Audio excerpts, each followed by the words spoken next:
Okay, here's a Wall Street Journal video. What China's new peacemaker diplomacy means for the US. What? China is making peace? Oh no, that's not good. That's awful, right? China making peace? I can't wait to have a 4-minute video explain to me why that's bad or whatever. Chinese President Xi Jinping met with his Russian counterpart during a state visit to Moscow. Дорогой друг, добро пожаловать в Россию, в Москву. And is soon expected to talk to Ukrainian President Volodymyr Zelensky for the first time since the war started.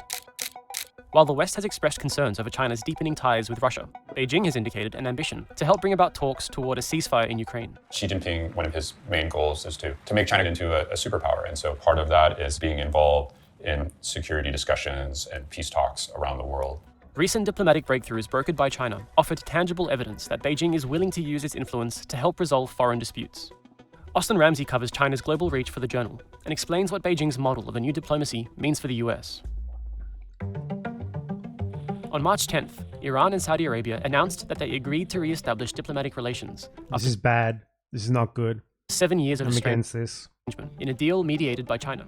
3个国家的代表签署了联合声明，我认为这是对话的胜利，是和平的胜利。 This is a sort of thing that would be A difficult. victory for peace. The war on Yemen continues, doesn't it? And if anything, Iran and Saudi Arabia moving closer could potentially result in Iran dialing down its support for the Houthis, which would hand Yemen on a silver platter over to the Saudis to be genocided even more than it already has been. Difficult for the U.S. to bring about. The U.S. doesn't have formal ties with Iran and is, of course, very critical of the Iranian authorities. There was obviously a concern that the U.S. had lost clout, particularly in the Middle East, and China was now playing this much more important role. What do you mean was? This was like a week ago. And this wasn't the first showcase of Xi's diplomatic ambitions. Last June, China offered to, quote, silence the guns across the troubled Horn of Africa at its first regional peace conference. Delegates from 6 countries gathered in Ethiopia to hear China's pledge that Beijing was best placed to restore stability to the region. The Chinese approach to these negotiations can be very different from the United States. China has a policy of non-interference, which often means not being critical of governments. And I mean, that's true. And this guy is not wrong at all. China's policy is basically like, if there's a government that they're friendly with, and that government gets fucking couped or something and replaced with another government, the first thing they do is like, it's not like what the US thing where they immediately try to, destroy that government and replace it with one that's amenable to their own. They get in contact with them and just try to assure that nothing's going to change, that for their interest in the country, it'll just be smooth sailing.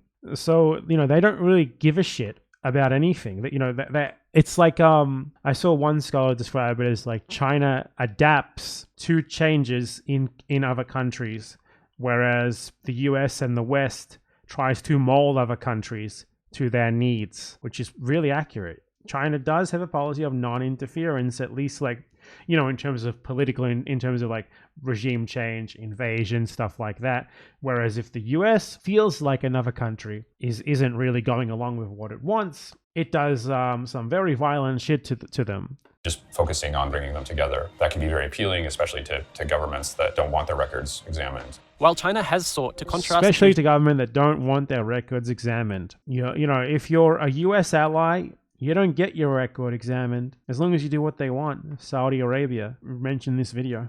Policy with the US. Washington has accused Beijing of using the... Like non-interference, a big country that just says, we're not going to do coups, we're not going to invade, whatever.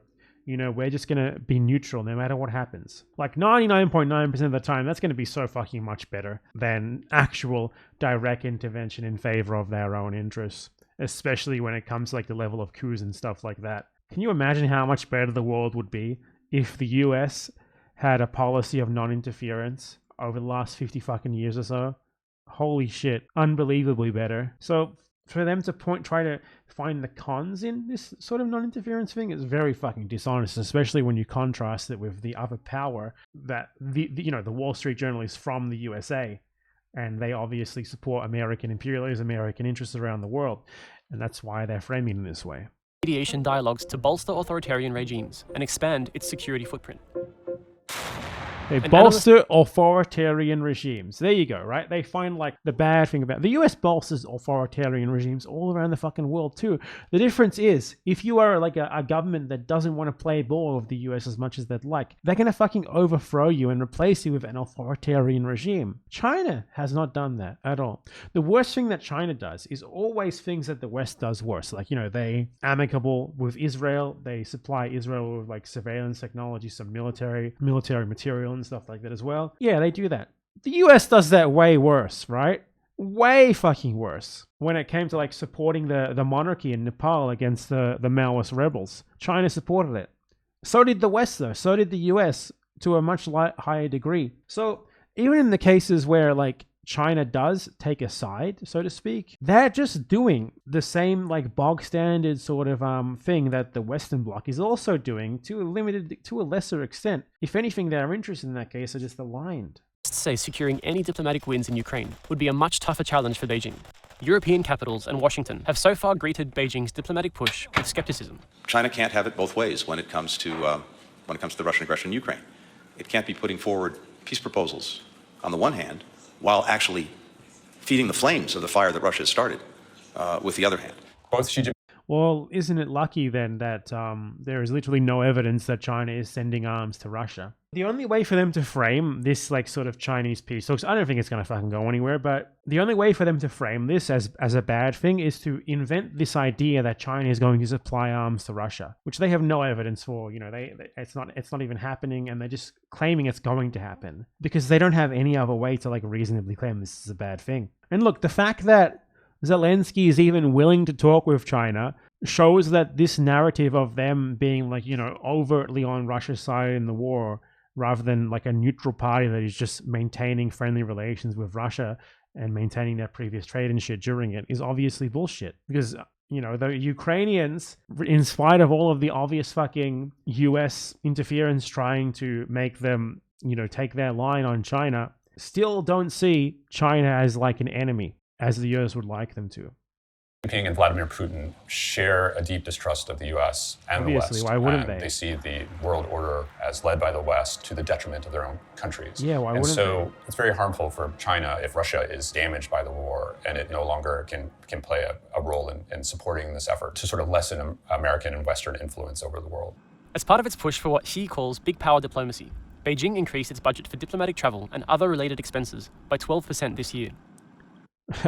Like, what would you prefer? They increase their military budget by like 5,000%, like the fucking USA every year. Like you're comparing fucking apples and oranges here, man. It's like China. Obviously, I've said this before, and the fucking even the American propaganda outlets are just straight up acknowledging it now. China's approach to like geopolitics is fundamentally different to the USA.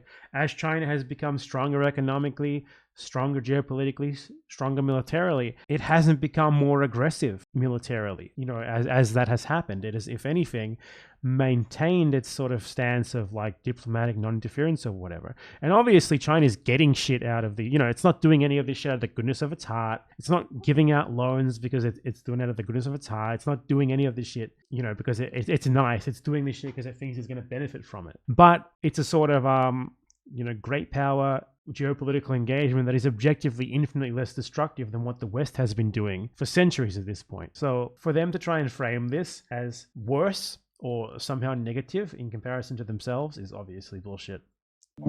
In a bid to counter China's inroads, It's very, very good to be back in Africa. Secretary of State Antony Blinken traveled to Ethiopia and Niger in mid-March.